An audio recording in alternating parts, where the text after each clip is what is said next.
Hello बच्चों, कैसे हैं आप सब। आई थिंक आप सब अच्छे होंगे और आप सबकी पढ़ाई बहुत अच्छी चल रही होगी। तो जिस प्रकार से आपको बच्चों पता है कि हमारे टॉपिक रेगुलरली होते हैं और हो रहे हैं, ठीक है। तो आज का जो टॉपिक है वो बहुत सिंपल और इजीली होने वाला है। तो उस टॉपिक का नाम है परागण के कारक, मतलब कि एजेंट्स ऑफ पॉलिनेशन। परागण तो आप जानते हैं कि परागण क्या होता है। परागण का मतलब होता है कि जब पराग कोश से पराग कण निकलते हैं। कहने का मतलब है ये आपके पास एक पराग कोश है और जब इससे परागकण निकलते हैं और किसी वर्तिकाग्र पर आकर चिपक जाते हैं, इसी को मैं या इस प्रोसेस को मैं क्या कहता हूँ, परागण के नाम से जानता हूँ। अब इस परागण को हमने तीन प्रकार में बांटा था। सबसे पहला था ऑटोगेमी, फिर था आपके पास जिटोगेमी और लास्ट एंड फाइनल था आपके पास जेनोगेमी। जेनोगेमी आपने ऑटोगेमी, जीटोगेमी और जेनोगेमी के बारे में पढ़ लिया था।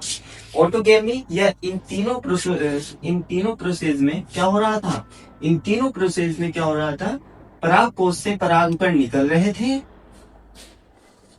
पराग कोश से परागकण निकल रहे थे और वर्तिकाग्र पर जाकर पहुंच रहे थे, बिना किसी फैक्टर और बिना किसी कारण के। ना तो उसमें कोई कीट, ना उसमें कोई वायु, ना उसमें कोई जल और ना कोई उसमें मक्खी काम आ रही थी। सिर्फ सिंपल सा था, पराग कोश से परागकण निकलते थे,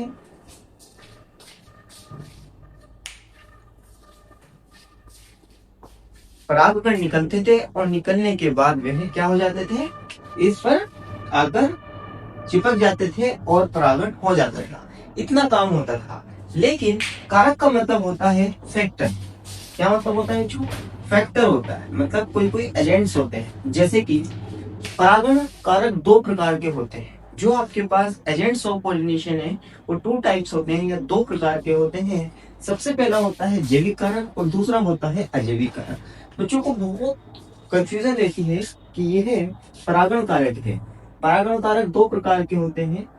एक तो होते हैं जैविक, और जैविक को इंग्लिश में हम कहते हैं बायोटिक, बायोटिक फैक्टर। और एक होते हैं अजैविक। अजैविक का मतलब होते हैं जो अबायोटिक। ठीक है, चलो सर, बायोटिक क्या है, अबायोटिक फैक्टर क्या है, प्लीज सबसे पहले ये हमें इंफॉर्मेशन दीजिए। तो सबसे पहले ध्यान रखना, जो जैविक होते हैं वह जीवित होते हैं। क्या होते हैं, जीवित। जैसे कि आपके पास जैविक कारक जो होते हैं, जैसे कि कीट, कीट का मतलब इंसेक्ट्स। अब क्या हुआ, ये समझ के चलो कि ये आपके पास परागकोश है। इस परागकोश पर आकर कोई कीट बैठेगा। यहाँ पर क्या बैठा है आकर, कीट। और कीट के पैरों से या उसके डंग से पोलन ग्रेन चिपकते हैं और चिपकने के बाद यह कीट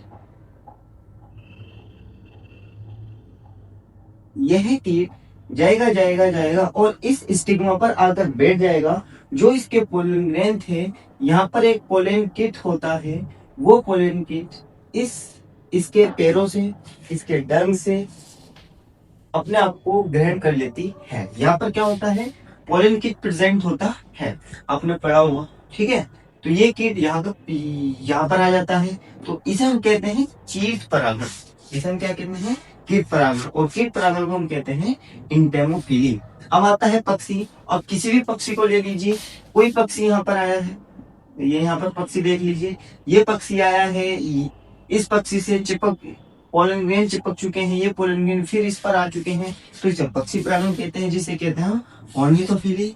चमगादड़ होता है, ठीक है। और घोंघा मतलब कि मेलेकोफिली। तो आई थिंक आपको जैविक कारक समझ में आया होगा। जैविक कारक वे होते हैं जो जीवित होते हैं, जो लिविंग सेल्स होती है। जो क्या होती है, जो लिविंग सेल्स होती है उसी को हम बायोटिक फैक्टर के नाम से जानते हैं। और बायोटिक फैक्टर कीट, पक्षी, चमगादड़, घोंघा। अब कीट, इंसेक्ट क्या है, जीवित है भाई, क्या है वो, जीवित है। वो क्रिया कर रहा है, वो एक स्थान से दूसरे स्थान तक जा रहा है, वो उसमें मेटाबॉलिक रिएक्शन चल रही हैं और बहुत सारी चीजें होती हैं एक लिविंग सेल में। या बहुत सारे करेक्टराइजेशन होते हैं, आप 11वीं क्लास में पढ़ोगे, ठीक है। मतलब कि एक जो जो एक लिविंग सेल होता है वो क्या क्या काम कर रहा होता है, वह ग्रोथ कर रहा होता है, रिप्रोडक्शन कर रहा होता है। अब किस क्या कर रहे हैं, रिप्रोडक्शन कर रहे हैं रेगुलरली, ठीक है। जब भी तो इनकी संख्या बन रही है अभी तक, ठीक है। चलो फिर पक्षी, कोई भी पक्षी आकर किसी भी परागकोश पर आकर बैठकर उसके पोलन ग्रेन अपने पैरों पे अपने मुंह में चिपका लेता है और फिर स्टिग्मा पर जाकर छोड़ देता है। इसे कीट परागण कहते हैं। चमगादड़ परागण इस तरीके से होता है और घोंगा मतलब कि मेलेकोफिली। ठीक है, तो ये इनके नाम है, आप याद कर सकते हैं। अब बात हम करते हैं अजैविक।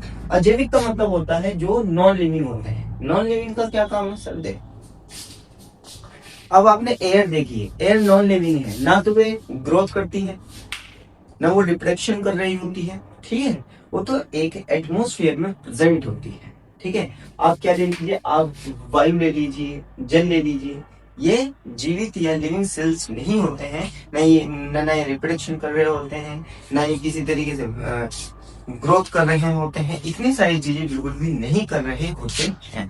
तो ठीक है, तो ध्यान रखना बच्चों, वायु जल ये कौन से होते हैं? अजैविक कारक होते हैं। और अजैविक कारक उन्हें कहते हैं जो जीवित नहीं होते, जो जीवित नहीं होते हैं।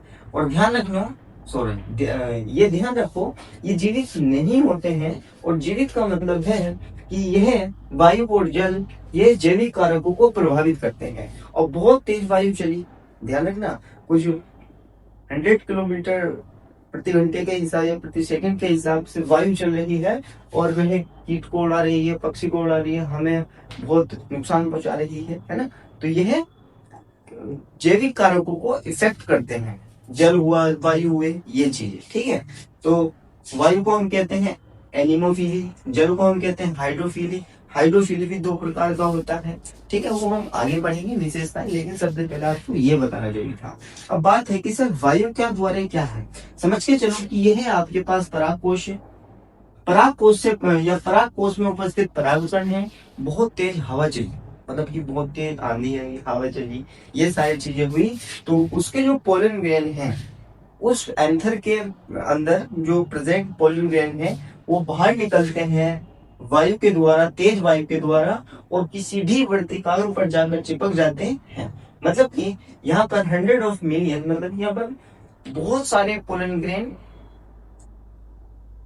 बाहर निकलते हैं, लेकिन कुछ ही, ध्यान रखना, कुछ ही वर्तिकाल पर आकर चिपकते हैं, कुछ ही वर्तिकाल पर आकर चिपकते हैं। बस उसे ही हम वायु परागण के नाम से जानते हैं। यह जल के द्वारा किस तरीके से होता है, क्योंकि अजैविक कारक 2 प्रकार के होते हैं, एक वायु और जल। मैंने आपको वायु के बारे में बता दिया था, लेकिन अब मैं आपको बताने जा रहा हूँ जल के बारे में, H2O या हाइड्रोफिली के बारे में। ओके, तो ध्यान रखना बच्चों, जो हाइड्रोफिली होते हैं वो किस तरीके से करते हैं, समझ के चलो कि यह मेरे पास एक समुद्र है, ये मेरे पास एक समुद्र या झील है। यहाँ पर एक घास यहाँ पर है, ये ग्रास है, और एक ग्रास इधर है। ठीक है, और चारों तरफ इसके पानी भरा हुआ है। अब पानी के थ्रू क्या होगा, इस एंथर से परागकण निकलते हैं और वह किसी पर भी जाकर चिपक जाते हैं, या किसी के भी वर्तिकाल पर जाकर चिपक जाते हैं वाटर के थ्रू। कहने का मतलब है, अगर परागण किसी के भी थ्रू वर्तिकाल पर जा रहे हैं, समझ के चलो, अगर वह ह्यूमन के थ्रू किसी वर्तिकाल पर जा रहे हैं, या मैं खुद सिर्फ उस पोलन ग्रेन को चिमटी से लेकर एक अच्छे वर्तिकाल पर जाकर इंटरकोर्स कराऊं, तो इसका मतलब है कि वह मानव परागण हुआ।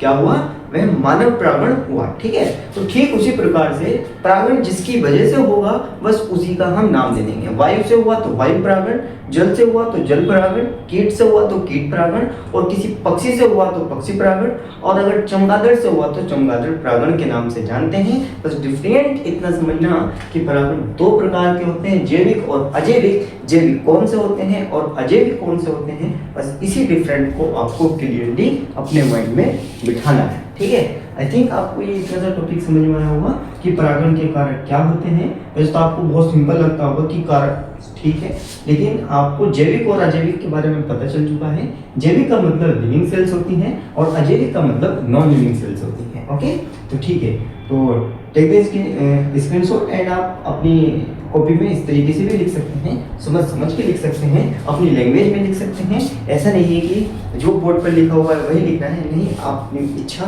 से भी लिख सकते हैं जो आपको समझ में आता है। ठीक है, तो आई थिंक आपको ये इन्फॉर्मेशन समझ में आएगी बच्चों, और ऐसे ही टॉपिक को पढ़ने के लिए अभी सब्सक्राइब कर दो भाई वायवी निशान को, और अच्छे से अपनी पढ़ाई करते रहें। तो बच्चों बहुत बहुत धन्यवाद।